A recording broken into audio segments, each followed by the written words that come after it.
The space station called Harmony's Rest floated in the darkness between three different star systems. It was old, it was huge, and it was full of aliens from dozens of different worlds. Ships came and went every hour.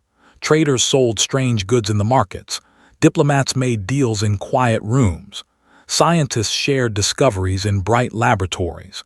For 500 years, this station had been a place where different species met in peace.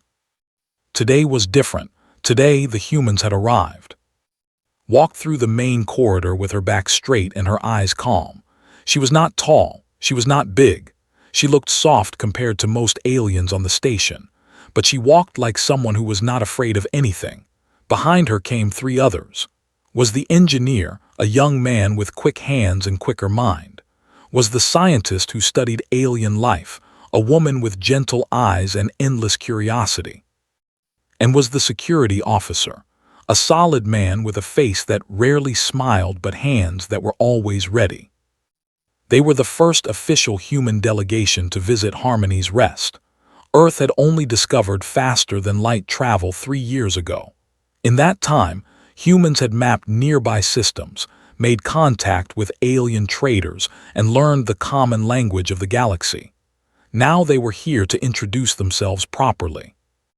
Aliens stopped and stared as the humans walked past. A group of creatures that looked like floating jellyfish made of colored light drifted to the sides of the corridor. Their bodies flickered with yellow and orange colors that meant surprise and curiosity. A being that looked like a walking tree with eyes, pressed against the wall and watched them go. Even the insect warriors with hard shells and sharp claws paused their patrol to observe. Noticed all of this. She had expected fear. Humans were new. Unknown things were always scary, but this felt like something more. These aliens looked at her team like they were dangerous animals that might attack at any moment. The delegation reached the Grand Assembly Hall. It was a massive round room with seats arranged in circles that rose up toward the ceiling. Hundreds of aliens sat watching. At the center was a raised platform where speakers could address the crowd. And standing on that platform was Mist of Dawn, the High Coordinator of the station. Mist of Dawn was. Her body was larger than others of her kind, and her colors were deeper and more controlled. She glowed with soft blue light as she gestured toward the humans with her tentacles. "Welcome," she said, her voice coming from a translator device since had no mouths. "We are honored to receive the representatives of Earth. Please come forward." Led her team to the platform. She bowed her head slightly in respect. "Thank you, High Coordinator. We are grateful for this invitation. Humanity comes in peace, seeking friendship and trade with all species." A polite sound of approval rippled through the crowd. Mist of Dawn's colors shifted to pleased green. "It is our custom," the High Coordinator continued, "to learn about new species by hearing of their. The world that shapes a species tells us much about who they are." She turned to face the full assembly. "Our friends that come from a water world of gentle currents and warm light, the evolved on a desert planet of stone and sand, the grew on a forest world of endless green." She looked back at, "Tell us, Ambassador, what is Earth like? What classification does your hold?" Felt her team tense slightly behind her. They had discussed this moment. They had debated how to answer. In the end, they had decided on honesty. "Earth," said clearly, "is classified as a death world, Class 12. The reaction was immediate. Mist of Dawn's colors went completely white with shock. The audience flickered wildly. Several made sounds of distress and fled from the room. The delegate stumbled backward, his leaves shaking violently. The crystal beings who communicated through light went completely dark. Even the warriors, proud and strong, took a step back. "That is not possible," said one of the commanders. His voice was harsh through the translator. "Class 12 worlds do not produce intelligent life. They do not produce any life. Class 12 is extinction." "And yet here we are," said simply. Pulled out a small device and projected an image into the air. It showed Earth from space, a blue and green marble wrapped in white clouds. "This is our home. Our planet has extreme temperature variations from frozen poles to burning deserts. It has massive storms that can destroy cities. The ground shakes and splits open. Mountains explode with fire and molten rock. The water rises in giant waves that swallow coastlines. And that is just the planet itself, added. She changed the image to show various Earth animals. Our world is filled with predators, creatures with teeth and claws and poison. Some hunt in groups, some hide and ambush. Some are so small you cannot see them, but they kill millions of us every year. The assembly hall had gone completely silent. Many aliens had left entirely. Those who remained looked at the humans with new eyes. We evolved there, said. We survived there. We built civilizations there. We fought our world every single day for hundreds of thousands of years, and we won. Mist of Dawn had recovered enough to speak, though her colors were still pale. How? She whispered. How is this possible? Your bodies are soft. You have no claws, no armor, no venom. Smiled. It was a warm smile, but there was something hard underneath it. Something that had been shaped by countless generations of struggle. We have something better, she said. We have each other. We have minds that refuse to give up. We have hearts that keep beating no matter what tries to stop them. She looked around at the frightened aliens. We did not come here to scare you. We came here because after fighting our own world for so long, we wanted to find friends among the stars.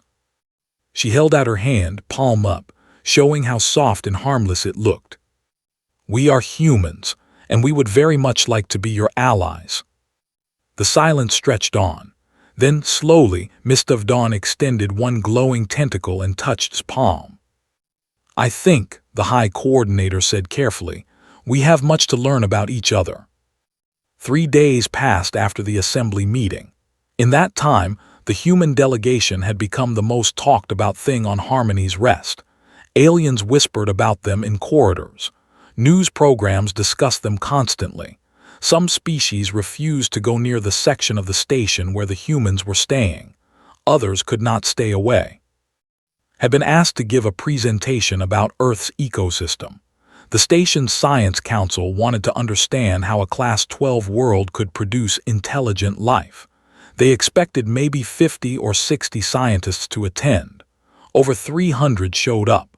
Many more watched through screens in other rooms. Stood at the front of the presentation hall, feeling nervous but not showing it. She had spent her whole career studying alien life. Now aliens were studying her. The irony was not lost on her. Thank you all for coming, she began. I know many of you have questions about Earth. I will try to answer them as honestly as I can, but I must warn you, some of what I show you may be disturbing. She activated the first image. It showed a male lion, golden mane flowing, teeth bared in a roar. This is a lion, said. It is one of the apex predators on our world. It weighs about 190 kilograms. It can run at 80 kilometers per hour. Its teeth can crush bone. Its claws can tear through flesh like paper. In the front row fainted. Medical staff rushed to help them. Continued. She showed images of sharks, ancient killers of the ocean with rows and rows of teeth that never stopped growing. She showed crocodiles, living fossils that had remained almost unchanged for millions of years because they were already perfect killing machines. She showed snakes with venom that could stop a heart in minutes.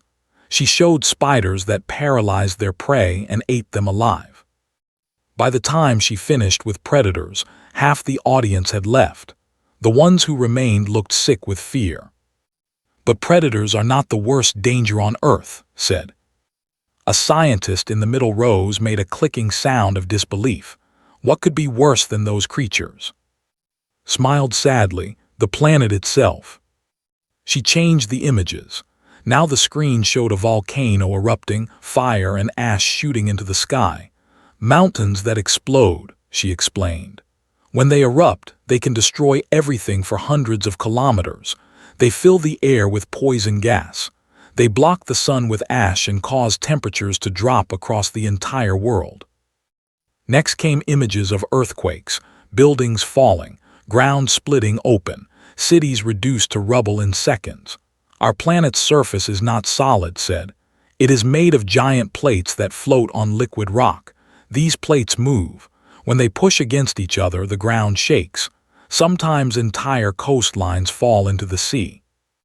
Then tsunamis, walls of water higher than buildings, rushing across the land and drowning everything. Then hurricanes, spinning storms of wind and rain that could cover areas larger than some planets the aliens came from. Then tornadoes, twisting funnels of destruction that appeared without warning and destroyed everything in their path. Then ice ages, periods when the entire planet froze over and ice covered most of the land. Then heat waves that killed thousands. Then floods. Then droughts. Then wildfires that burned forests the size of small countries. The delegate was shaking so badly that leaves were falling from his body. "How?" he managed to say. "How did you survive all of this?" Paused the presentation. She looked at the remaining audience with genuine warmth. "We adapted," she said simply. "When it was cold, we made fire and built shelters. When predators hunted us, we made weapons and hunted them back. When disease spread, we studied it and created medicine. When the ground shook, we learned to build structures that could withstand the shaking. When water rose, we built boats and learned to swim." She pulled up one more image. This one showed humans, not fighting, not running, just living, families eating together, children playing, old people telling stories, friends laughing. "This is what Earth made us," said. "Not monsters, not killing machines. We became creatures who care for each other, because alone on a death world nothing survives. We survived because we worked together, we helped each other, we loved each other." A scientist pulsed a soft blue light. "Your bodies," they said through a translator. "We scanned them when you arrived. You have no natural weapons, no armor, no special abilities." Who was sitting in the front row to support his colleague stood up. "May I?" he asked. She nodded, walked to the front and held up his bare hands. "These are our weapons," he said. "With these hands we can make tools that shape stone and metal. We can build machines that fly through the sky. We can write words that change how others think. We can create art that makes others feel." He pointed to his head. "This is our armor, our brain. It lets us plan ahead. It lets us learn from mistakes. It lets us imagine things that do not exist yet and then make them real." He put his hand over his heart. "And this is our special ability. We feel, we love, we hope. When everything tells us to give up, this keeps us going. When logic says we should die, this makes us fight to live." Had been standing at the back of the room, watching quietly. Now he walked forward to join his teammates. His face was serious, but there was something gentle in his eyes. "On Earth," he said, "there is a saying, what does not kill you makes you stronger. Our planet tried to kill us every day, every single day for millions of years, and every day we got stronger." He looked at the frightened aliens in the audience. "You look at us and see soft creatures from a death world. You are scared because you do not understand how we survived. But you should not be scared of us. We did not become killers. We became survivors. We became helpers. We became healers." Stepped forward again, standing between her two friends. "Earth taught us many things," she said. "It taught us that life is precious because it can end so easily. It taught us that working together is the only way to survive. It taught us that hope is the most powerful force in the universe." She looked directly at the audience. "We are not here to hurt anyone. We are here because we spent thousands of years looking up at the stars and wondering if we were alone. We are here because we wanted friends. We are here because, after everything our world did to us, we still believe that the universe is full of good things waiting to be discovered." The presentation ended. No one applauded. No one moved. They just sat there, looking at these strange, soft creatures from a Class 12 death world, and wondered what else they had been wrong about. 1 week after the humans arrived, most aliens on Harmony's Rest were divided into 2 groups. The first group avoided humans completely. They walked the other way when they saw them coming. They refused to eat in the same dining halls. They would not even look at them directly. The second group could not stop watching them. They followed the humans at a distance. They asked questions through official channels. They studied every piece of information about Earth they could find. Fear and curiosity mixed together in a strange way. But there was a third group, a small one, the warriors. They were proud. Their species had evolved on a harsh desert world. They had hard shells that protected them from sand and sun. They had sharp claws for fighting. They had survived their own difficult planet, and they believed this made them the strongest species in the known galaxy. A death world class 12. Impossible. These soft pink creatures with no armor and no claws. They could not be from a world more dangerous than the stories had to be lies, exaggerations, tricks. Commander was the leader of the guards on the station. He was old and from many battles. He had killed enemies with his bare claws. He had survived wounds that would have killed others, and he did not believe a single word the humans said. They are weak, he told his warriors. Look at them, soft skin, small teeth, slow movements. They are prey, not predators. This death world story is meant to scare us. I will prove they are nothing special. Challenged to a contest of endurance. It was an old tradition. Two warriors would face increasingly difficult conditions until one of them gave up. The winner earned respect. The loser earned shame. Accepted without hesitation. The contest was held in a special testing chamber that could simulate different environments. Hundreds of aliens gathered to watch through viewing windows and stood together, worried but confident in their friend. The first test was cold.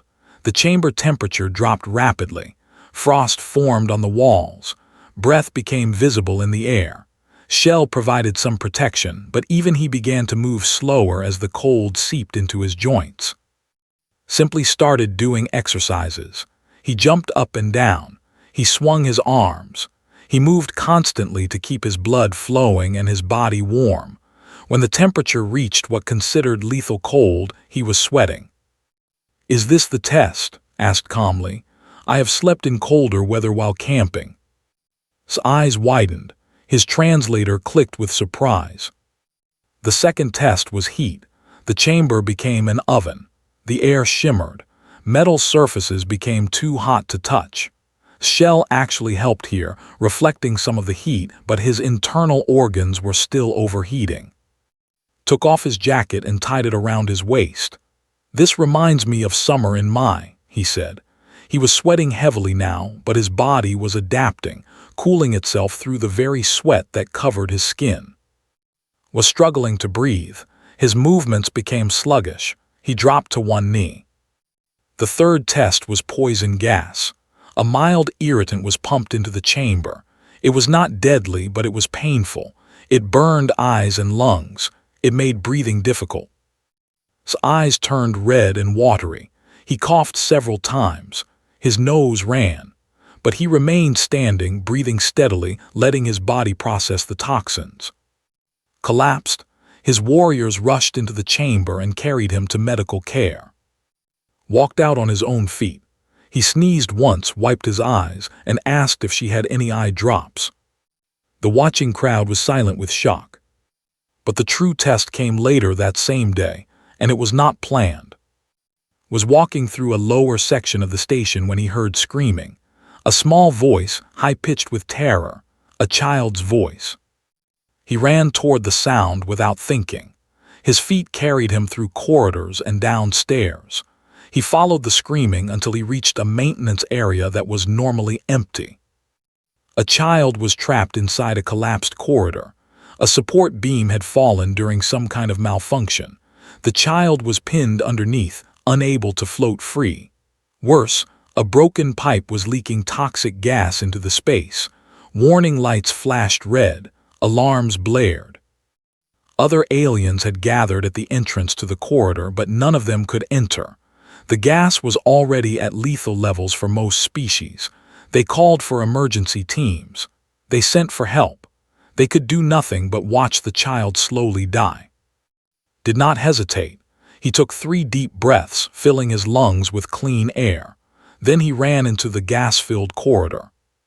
The fumes burned his eyes immediately. He could feel them attacking his lungs with each step.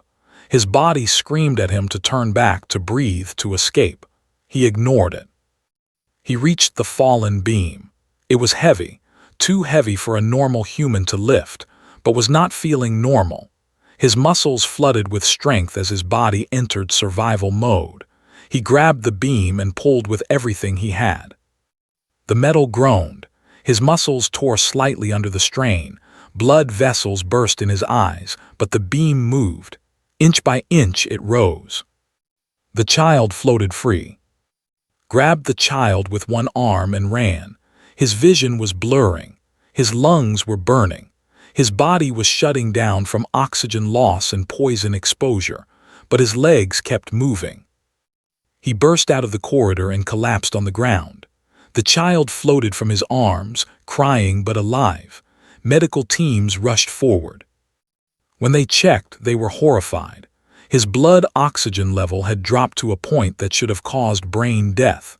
His muscles showed tears that would take weeks to heal.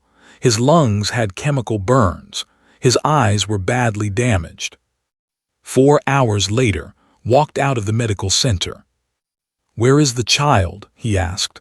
"I want to make sure they are okay." The doctors could not understand it. They could not explain how he was walking, how he was talking, how he was alive. Who had been waiting outside simply smiled. "He is human," she said. "We do not give up easily." That night, Commander came to the human quarters. His shell was polished. His posture was humble. He knelt before, which was the highest sign of respect in culture. "I was wrong," said.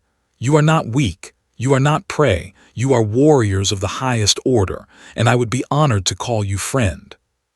Reached out and helped the commander stand. "On Earth," said, "we have a saying. A friend is someone who walks into danger when everyone else walks out." He placed his hand on shoulder. "Today, you and your warriors stood at that corridor entrance. You wanted to help that child but could not. That makes you good people. That makes you friends." His translator clicked with emotion he could not quite express. From that day forward, they became the human strongest supporters on the station.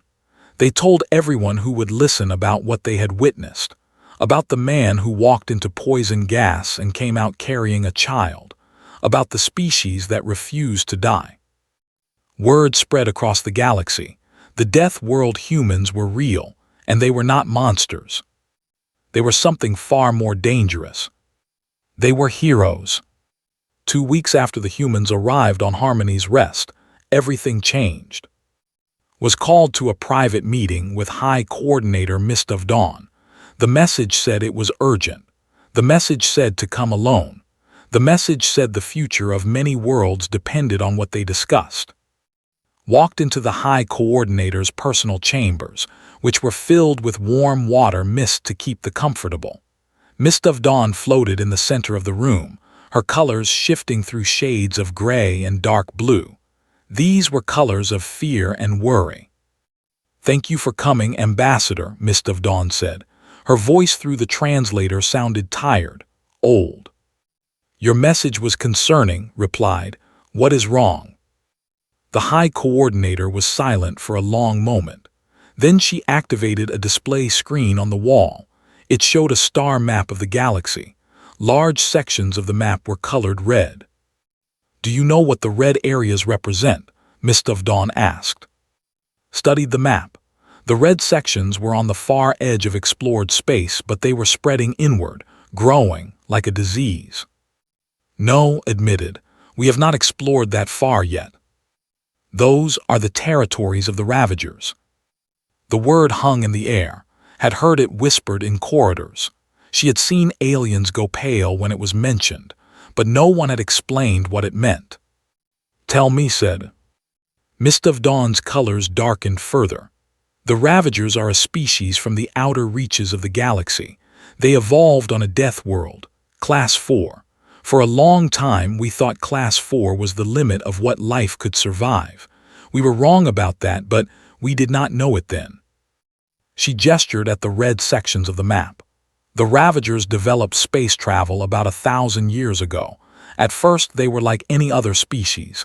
They traded, they explored, they made alliances, but something changed. Maybe it was their nature, maybe it was their leaders, maybe it was simply what their world made them. The map zoomed in on a planet that had been stripped bare. No life, no water, just dead rock. They stopped trading, Mist of Dawn continued. They started taking. They attack worlds and strip them of all resources. They kill anyone who resists. They enslave anyone who survives. They do not negotiate. They do not show mercy. They simply consume, world after world, species after species. Felt cold, not from the mist, from what she was hearing. How long has this been happening? 300 years. Mist of Dawn's voice cracked with grief. 300 years of watching them spread.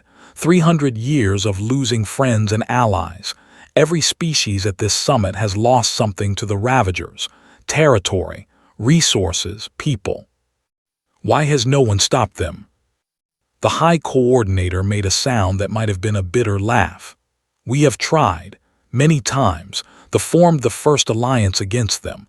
We were destroyed in a single battle. They sent their best warriors. They lasted longer, but they too were beaten. They used their advanced technology. It was not enough. She turned to face directly. The Ravagers believe they are superior to all other species because they evolved on a death world. They believe suffering made them strong. They believe that gives them the right to rule. And for 300 years, no one has been able to prove them wrong. Understood now. She understood why she had been called here, why the message said the future depended on this meeting. You want humanity to fight them. I want humanity to consider an alliance, Mist of Dawn said carefully. I will not lie to you. I will not pretend this is a small thing. The Ravagers are coming. Their expansion is getting faster.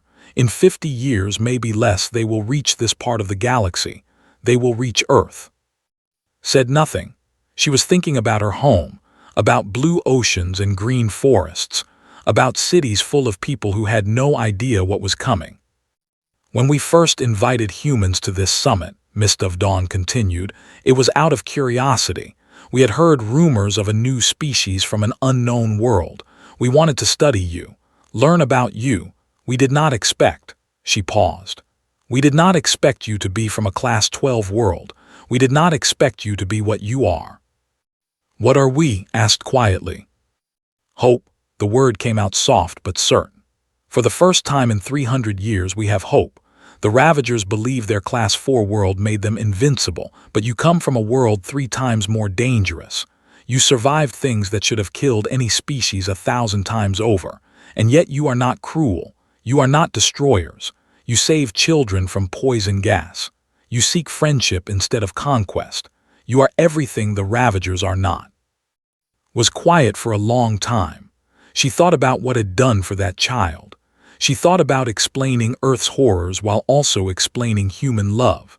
She thought about saying that human hands could build instead of destroy. She thought about 8 billion people on Earth who had no idea they might be the galaxy's last chance. I cannot make this decision alone, finally said. I must contact Earth. I must speak with my government. Of course, Mist of Dawn agreed. I would not expect otherwise, but I wanted you to understand why we have been watching you so closely, why everything you do matters so much. Nodded slowly. Is there anything else I should know? The High Coordinator hesitated. Then she showed one more image on the screen. It was a recording from a destroyed world, smoke and fire everywhere. Buildings collapsed, bodies scattered across the ground. And in the center, the Ravagers. They were massive creatures, twice the size of humans. Their bodies were covered in natural armor that looked like black stone. Their arms ended in claws that could cut through metal. Their faces had no expressions because they had no faces, just smooth shells with sensor holes where eyes and ears should be. They moved through the destruction like machines, efficient, emotionless, unstoppable. "This is what you would be facing," Mist of Dawn said. "This is what we are asking you to fight." Watched the recording. She watched the Ravagers tear through defenders like they were nothing. She watched them kill without hesitation and destroy without purpose. And then she noticed something. In one corner of the recording, a group of defenders were making a last stand. They were warriors fighting with everything they had. They knew they could not win. They knew they were going to die, but they kept fighting anyway. "That," said, pointing at the defenders, "that is what makes us dangerous." Mist of Dawn looked confused. "They died, they lost." "Yes," agreed, "but they did not give up. They faced certain death and chose to fight anyway. That is what Earth teaches, not how to win every battle, but how to keep fighting even when you cannot win." She looked at the High Coordinator. "The Ravagers think their world made them strong, but their world only taught them to be cruel. Our world taught us something else. It taught us that sometimes the fight matters more than the victory." She straightened her shoulders. "I will contact Earth tonight, and I will recommend that we accept this alliance, not because we are sure we can win, but because it is the right thing to do." Mist of Dawn's colors slowly shifted from gray to something brighter, something like hope. "Thank you, Ambassador." Turned to leave, then stopped at the door. "One more thing," she said. "The Ravagers come from a Class 4 world. They think that makes them the deadliest things in the galaxy." She smiled, and there was something ancient in that smile, something forged in ice ages and volcanic fires and endless war against nature itself. "They are wrong." The Grand Assembly Hall was more crowded than it had ever been. Every seat was filled. Aliens stood along the walls. More watched through screens in other parts of the station. Word had spread that the humans would give their answer today. Stood at the central platform with her team behind her. Stood on her left, his hands steady even though his heart was racing. Stood on her right, her gentle eyes now carrying a new strength. Stood behind them all, his arms crossed, his face calm. The scars from his rescue of the child were still healing, but he showed no sign of pain. High Coordinator Mist of Dawn floated beside the platform. Her colors were carefully controlled, not showing the hope and fear that battled inside her. Around the hall, representatives from every species watched and waited. Commander and his warriors had taken positions near the front. After the endurance contest and the rescue, they had become the humans' strongest allies, had personally sworn to protect the human delegation with his life. The delegate stood near the back, his leaves still trembling slightly whenever he looked at the humans, but he no longer looked away. The fear was still there, but something else had joined it: respect. The pulsed with soft light, their crystal bodies catching and reflecting the room's glow. They communicated with each other in flashes too fast for translators to follow. They were debating, calculating, hopping. Raised her hand, and the room fell silent. 3 weeks ago, she began, we came to this station as strangers. We told you about we showed you what Earth is like. We watched you react with fear and confusion, and we understood. How could you not be afraid? A Class 12 death world is not supposed to produce life. It is supposed to produce nothing but death. She paused, looking around at the hundreds of faces watching her. But here we are, soft skin, no claws, no armor, no venom, and yet we survived a world that tried to kill us every single day for millions of years. How? Why? What made us different? Stepped forward. I spent my whole career studying life on other worlds, she said. I have learned that most species are shaped by their environment. Predator worlds produce predators.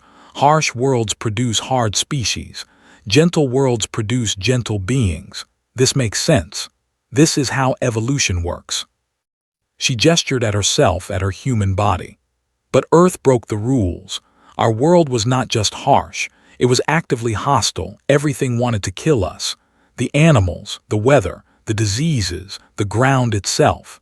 According to normal evolution, we should have become the deadliest predators the galaxy has ever seen. We should have become monsters. She shook her head. But we did not. We became something else. We became creatures who protect each other, who heal each other, who love each other, because that was the only way to survive a Class 12 world, not by being the strongest alone, but by being the strongest together. Stepped forward next. I am an engineer, he said. I build things, fix things, make things work. On Earth, we had to do this constantly. Our buildings fell down in earthquakes, so we learned to build them stronger. Our ships sank in storms, so we learned to build them better. Our machines broke in the cold and the heat, so we learned to make them survive anything. He held up his hands, showing the calluses and small scars from years of work. These hands have fixed problems that would have ended most civilizations. We do not give up. We do not accept that something cannot be done. If there is a way forward, we will find it. If there is no way forward, we will make one. Stepped forward last. He stood tall, his presence solid and unshakable. The new scars on his arms and face caught the light. I am a soldier, he said simply. My job is to protect. 3 days ago, I heard a child screaming. I did not think about whether I could survive the poison gas. I did not calculate my chances. I just ran, because that is what humans do. When someone needs help, we help, even if it costs us, even if it kills us. He looked at Commander. They are strong warriors. I have great respect for them, but there is something they do not have that humans do. We do not fight because we think we will win. We fight because fighting is right, because giving up is not in our nature, because even when everything says we should stop, something inside us says no. Stepped forward again, standing in front of her team. High Coordinator Mist of Dawn told me about the Ravagers, she said. She told me about 300 years of war, 300 years of loss, 300 years of watching worlds burn and species die. She asked if humanity would join an alliance against them. The silence in the hall was complete. No one moved. No one breathed. I contacted Earth, continued. I spoke with our leaders. I told them about the Ravagers, about the danger coming toward us, about the species here who have been fighting and dying for centuries. She paused. And I told them about you, about the who welcomed us with warmth, about the who challenged us with honor, about the who feared us but still listened, about the who studied us with open minds, about all of you who could have rejected us but chose to try to understand us instead. Her voice grew stronger. Earth has decided. Humanity accepts the alliance. The hall erupted, not in cheers yet, but in sounds of shock and hope and disbelief. Mist of Dawn's colors blazed with sudden bright blue joy. Commander slammed his claws together in approval. The delegates' leaves rustled like wind through a forest. Raised her hand again for silence. But I want the Ravagers to understand something, she said. Her voice was calm but carried to every corner of the room. They evolved on a Class 4 world. They think that makes them strong. They think suffering made them powerful. They think they have the right to take whatever they want because no one can stop them. She looked directly at the recording devices that were broadcasting her words across the galaxy. They are wrong. They evolved on a Class 4 world. We evolved on a Class 12. They learned to destroy. We learned to survive. They learned to take.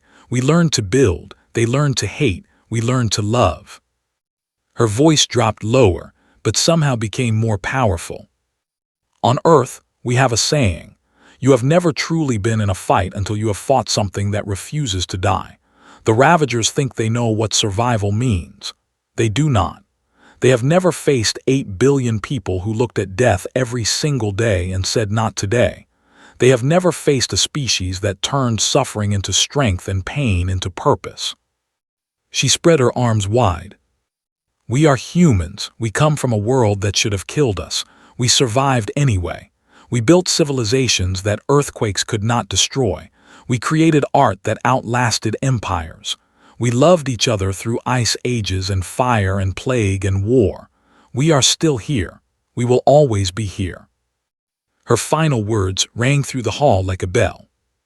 And we are coming for the Ravagers, not with hate, not with cruelty, but with the one thing our death world taught us that their world never could: hope. Hope that does not surrender, hope that does not break, hope that looks at impossible odds and says we will find a way. She lowered her arms and smiled.